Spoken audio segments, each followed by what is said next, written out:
pessoal! Hoje nós vamos abrir o nosso livro de ciências nas páginas 46 e 47. Vamos falar sobre o que há no ambiente. Vamos lá? No ambiente existem seres vivos. O que são seres vivos? São aqueles que nascem, crescem, podem se reproduzir, envelhecer e depois morrem, não é?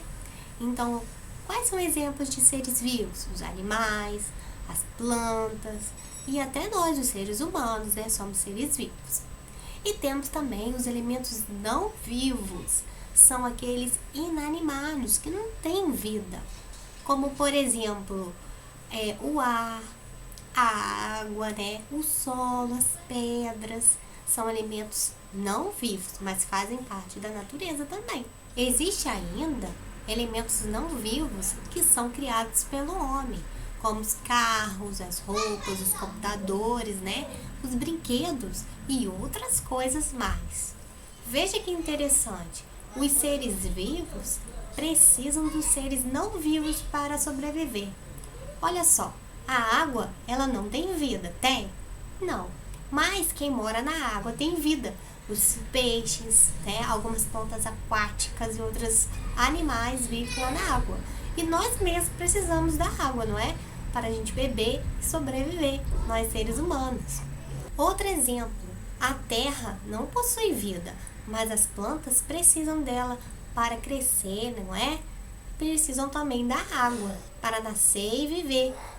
O ar também não possui vida, mas os homens e os animais precisam do ar para sobreviver, bem como da água e da terra também, não é? É por isso que no ambiente todos os elementos se relacionam uns com os outros, né? Um precisa do outro para sobreviver. Isso é muito importante e é muito interessante. Os elementos não vivos podem ser componentes naturais e componentes construídos. Os componentes naturais são aqueles que vêm da natureza, né? Que estão lá na natureza. E os componentes construídos são aqueles que são construídos ou pelo homem ou pode ser também por algum animal. Todos os elementos do ambiente se relacionam uns com os outros. Os seres humanos, os peixes, os cogumelos e as árvores são alguns exemplos de seres vivos. A água, o solo, o ar e a luz são componentes naturais. Por que mesmo? Porque vem da natureza. As teias de aranha, os ninhos das aves e as moradias das pessoas são exemplos de componentes construídos, né?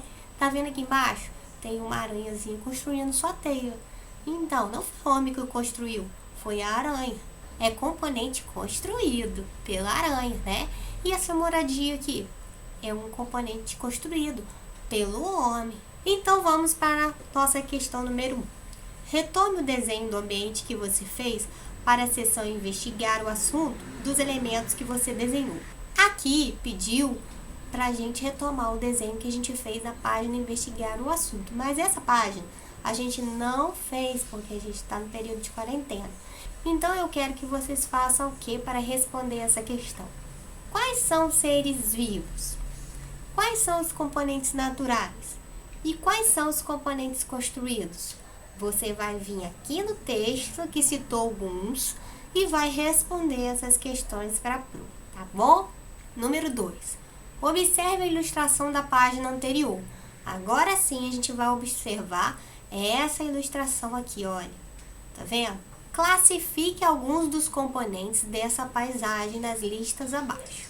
Nessas colunas, vocês vão colocar seres vivos que vocês encontrarem aqui nessa paisagem, os componentes naturais, que são aqueles que vêm da natureza, né?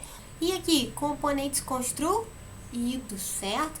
Os componentes construídos são aqueles que podem ser construídos tanto pelo homem quanto pelos animais, tá? Tem que ser construído, né? Não tá ali na natureza. Alguém tem que fazer, tem que construir. Vocês olhem aqui a imagem, prestem bem atenção e coloca aqui os nomes, né? Olha só, por exemplo, aqui tem um jabuti, né? Uma tartaruga. é um ser vivo, porque nasce, cresce, não é? E aí, no final, morre, são seres vivos. Então, a gente pode botar aqui, ó, tartaruga, não é? Os passarinhos, temos as árvores, as plantinhas, também são seres vivos. Aqui nos componentes naturais, a gente pode reparar ali na imagem, né? Que temos por exemplo, um lago, né? E aquele lago tem o que nele? Água. E a água é o que? Ele é ser vivo? Não, né? Mas ele é o que? Elemento da natureza. Ele é um componente natural, que vem de onde? Da natureza. Então, vai colocar onde? Aqui, nos componentes naturais. E você veja ali outros exemplos de componentes naturais, tá? Não se esqueça do ar, do sol, não é? 3. Escreva 4 palavras que você associa ao termo ambiente. A palavra ambiente lembra você o quê? Coloque 4 palavrinhas aqui. E aqui você vai formar uma frase utilizando aí pelo menos umas 2 palavras que você colocou aqui, tá bom? Essa é a nossa atividade de hoje. Beijo da Pan.